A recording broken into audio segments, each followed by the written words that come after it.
De nos jours, plusieurs travailleurs se disent insatisfaits de leur horaire de travail et tombent en dépression en raison de lourdes tâches à gérer. Toutefois, pensez-vous que la réduction des heures de travail des employés est la solution prioritaire pour améliorer leur qualité de vie? Nous y sommes opposés.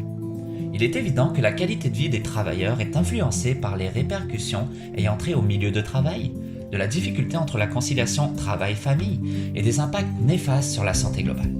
C'est parti!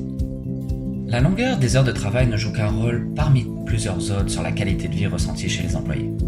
Les sources de stress liées au contexte de travail, tels le climat de travail pénible, les dangers physiques au travail, ainsi que l'emploi détesté sont liés de façon significative à des conséquences personnelles et organisationnelles.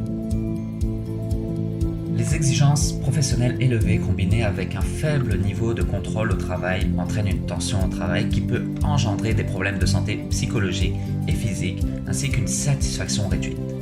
Plus les tensions et l'insatisfaction au travail sont élevées, plus les travailleurs sont empêchés d'atteindre leur plein potentiel et le bonheur dans leur emploi. La flexibilité au travail et la capacité de gérer son propre horaire pourraient alors être la ressource qui permet de diminuer les taux de stress et d'épuisement professionnel. La conciliation travail-famille est un élément à considérer pour améliorer la qualité de vie. Des services de ressources humaines peu adaptés, rigides et inconscients des problématiques vécues par les employés constituent une barrière au bien-être du travailleur. En effet, les parents travaillant à des horaires prolongés ont habituellement un revenu plus élevé, plus de possibilités de développement professionnel et une meilleure sécurité d'emploi. De plus, les horaires de travail de 50 heures ou plus ne semblent pas avoir un effet négatif sur le score de rôle parental des mères. L'accès aux services comme la conciliation de banque de temps, la création de politiques et la prise de congés sociaux non rémunérés en cas de maladie permettrait de faciliter la conciliation travail-famille. La réduction des heures de travail n'est qu'une stratégie partielle limitant les risques de problèmes de santé des travailleurs. Le surménage est un facteur causal notamment lié à la tendance des gérants d'accroître les attentes au travail, due à l'absence de politique des entreprises concernant les heures de travail normales. Les demandes psychologiques fortes du travail et l'absence d'autonomie décisionnelle causent des problèmes de santé mentale et physique.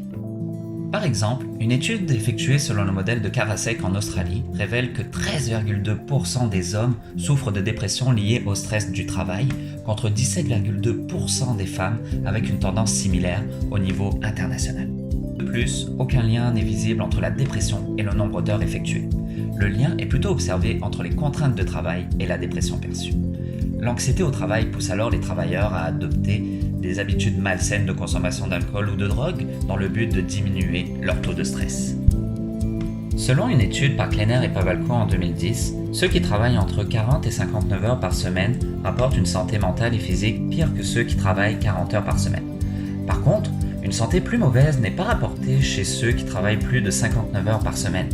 La réduction des heures de travail ne peut donc être associée à une meilleure santé et à une meilleure qualité de vie, car la clé réside dans l'accès à un horaire flexible et à la stabilité d'emploi.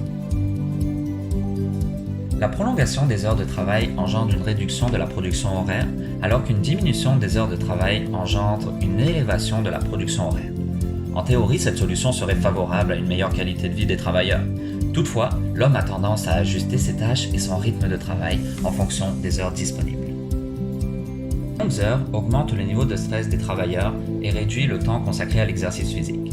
Au Japon par exemple, où il est courant pour les employés de bosser durant de longues heures, plusieurs salariés ont eu des problèmes cardiovasculaires en raison de leurs mauvaises habitudes alimentaires et de leur sédentarité conduisant à l'obésité. Tous ces problèmes de santé illustrent le fait que l'amélioration des conditions et de l'environnement de travail est nécessaire pour maintenir l'équilibre mental et physique des employés. Pour conclure, nous nous sommes portés contre la réduction des heures de travail comme unique solution afin de favoriser une bonne qualité de vie aux travailleurs. Le milieu de travail impacte la qualité de vie ressentie chez les employés due au climat et au stress présent. La conciliation travail-famille et l'accès aux services ont un impact quotidien. Puis l'accumulation excessive des heures de travail peut mener à des problèmes de santé mentale et physique. Alors, intégrer des aspects positifs dans tous les environnements de travail dans le but d'atteindre une meilleure qualité de vie et un avenir plus jouissant est la clé. Les gens doivent penser à adapter leur travail par rapport à leurs habitudes de vie, à leur milieu de travail et à leur santé.